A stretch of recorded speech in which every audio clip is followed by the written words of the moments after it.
Have you ever noticed how an AI system can completely blow human beings out of the water on one specific benchmark, but then utterly fail the second the task, the environment, or the instructions change? It's kind of wild, but it highlights a really important truth. Specialized excellence just isn't the same thing as general competence. So today, we are diving into one of the most critical distinctions in the tech world right now: narrow AI versus artificial general intelligence. What we're going to do today is actually pretty simple. We want to build a highly practical mental model for you. We really need to separate the everyday reality of today's narrow AI from the theoretical proposed concept of AGI. By breaking down how these systems are actually evaluated, you're going to walk away with a much clearer framework for understanding what AI can literally do today and what it might do tomorrow. So, here is our essential question. What exactly separates today's narrow AI systems from the whole idea of artificial general intelligence? Well, by the end of this explainer, you'll understand the core difference, the exact pipeline used to measure these systems, and most importantly, where we all need to pump the brakes and apply some caution when reading those flashy headlines about AI breakthroughs. All right, here's our roadmap for today. We're going to define our AI types, look at the actual evaluation mechanism, walk through an illustrative comparison, bust a few common misconceptions, and then wrap it all up with an essential recap. Okay, part 1. Defining AI types and establishing our foundational vocabulary. To really wrap our heads around this, we have to move past fuzzy labels and look at examinable parts. First up, we have narrow AI. Honestly, think of narrow AI as any system specifically designed and tested for bounded tasks and operating domains. Its capabilities are strictly boxed in. It might be incredibly powerful, like mind-blowingly good, but its excellence lives entirely within a clearly defined boundary. Now contrast that with artificial general intelligence, or AGI, and notice the crucial word here, proposed. AGI is a proposed form of broadly capable AI. It's this idea of a system that could take its competence and transfer it across a bunch of different domains, at or even beyond human-level generality. It's super important to remember there's currently no single universally accepted test for AGI. Right now, it remains a theoretical concept. You heard me use the word transfer just now, and that is a massive concept for us today. Transfer means applying a learned capability to a totally different task or setting. Testing this adaptability, like what happens when you change the goals or the tools or the environments, that is the key differentiator when we talk about moving toward true general intelligence. And finally, let's define benchmark. A benchmark is just a defined test used to compare performance. We hear this word all the time, right?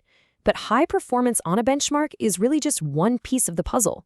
Acing a defined test does not automatically equal general, adaptable, real-world competence. Moving on to part 2, the evaluation mechanism. Let's trace the path to generality. How do experts actually measure the gap between a narrow capability and general intelligence? They use this exact 4-step pipeline. Step 1 is the task boundary. You have to define the exact task and environment the system lives in. Step 2 is the in-domain test, measuring how it performs inside those strict boundaries.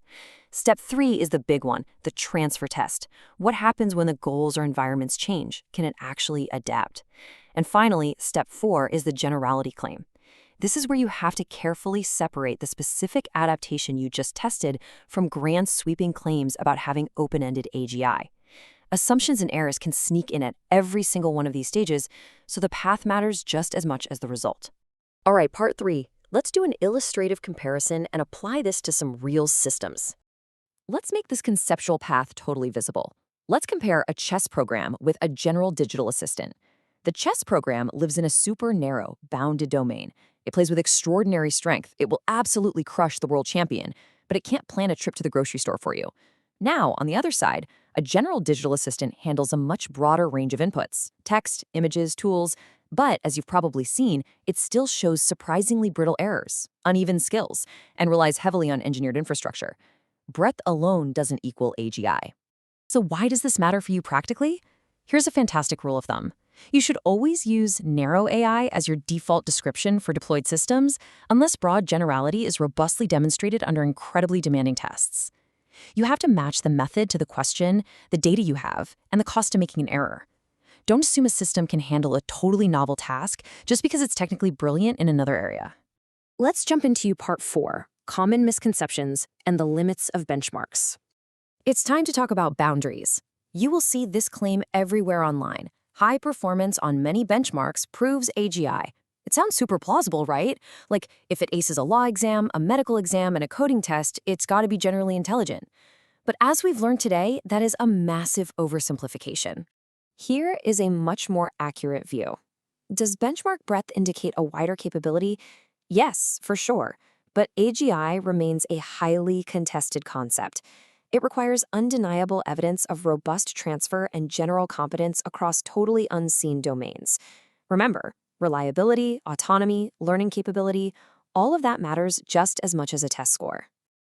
And that leads us to the main limitation we constantly have to keep in view. There is currently no universally agreed operational definition or threshold for AGI. Because there is no agreed upon finish line, any confident arrival dates or bold declarations that AGI is suddenly here are entirely speculative. The concept is still useful for figuring out what evidence we would require, but guys, we just aren't there yet.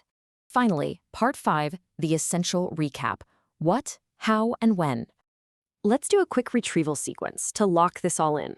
What is the core difference? Narrow AI is bounded, while AGI requires broad, dynamic transfer. How does the evaluation work? It goes through a strict pipeline. Task boundary, to in-domain test, to transfer test, and finally a carefully weighed generality claim. When does this matter? Always. Default to narrow AI unless proven otherwise.